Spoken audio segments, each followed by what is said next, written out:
শূকরের মাংস খেলেই কি মানুষের আচরণ নির্লজ্জ হয়ে যায়? কেন ইসলাম ও বাইবেল হাজার বছর আগেই এই মাংস নিষিদ্ধ করেছিল? এটা কি শুধু স্বাস্থ্য ঝুঁকির কারণে, নাকি মানুষের চরিত্র ও আচরণের সঙ্গেও রয়েছে কোনো রহস্যময় সম্পর্ক? আধুনিক বিজ্ঞান আসলে কি বলছে, আর ধর্মীয় গ্রন্থগুলো কি সতর্কবার্তা দিয়েছে?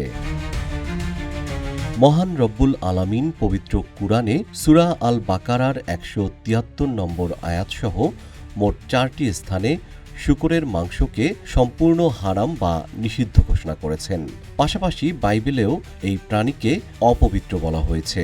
কিন্তু কেন এই নিষেধাজ্ঞা? এর পেছনে যেমন রয়েছে নিশ্চিত স্বাস্থ্য ঝুঁকি, তেমনই রয়েছে মনস্তাত্ত্বিক ও আচরণগত প্রভাব।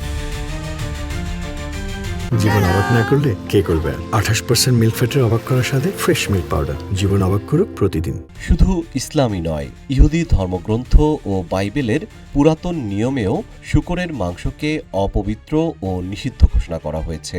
ইহুদি ধর্মের খাদ্যবিধি অনুযায়ী শূকর অশুচি প্রাণী হিসেবে বিবেচিত, তাই এর মাংস খাওয়া নিষিদ্ধ।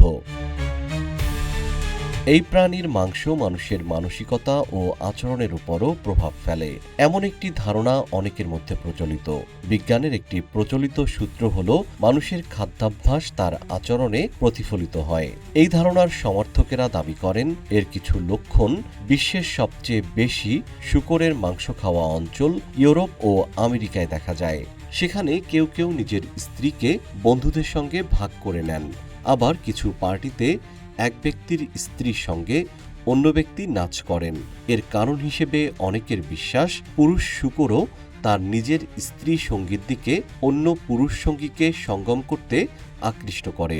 তাদের মতে পাশ্চাত্য সমাজে যেখানে শূকরের মাংস প্রধান খাদ্য, সেখানে নৈতিক অবক্ষয়, পরকীয়া এবং পারিবারিক শৃঙ্খলা ভেঙে পড়ার মতো প্রবণতা তুলনামূলক বেশি দেখা যায়। তাই অনেকেই মনে করেন, দীর্ঘদিনের এই খাদ্যাভ্যাস মানুষের অবচেতন মনে এমন পশুসুলভ আচরণ ও নির্লজ্জতাকে উস্কে দিতে পারে।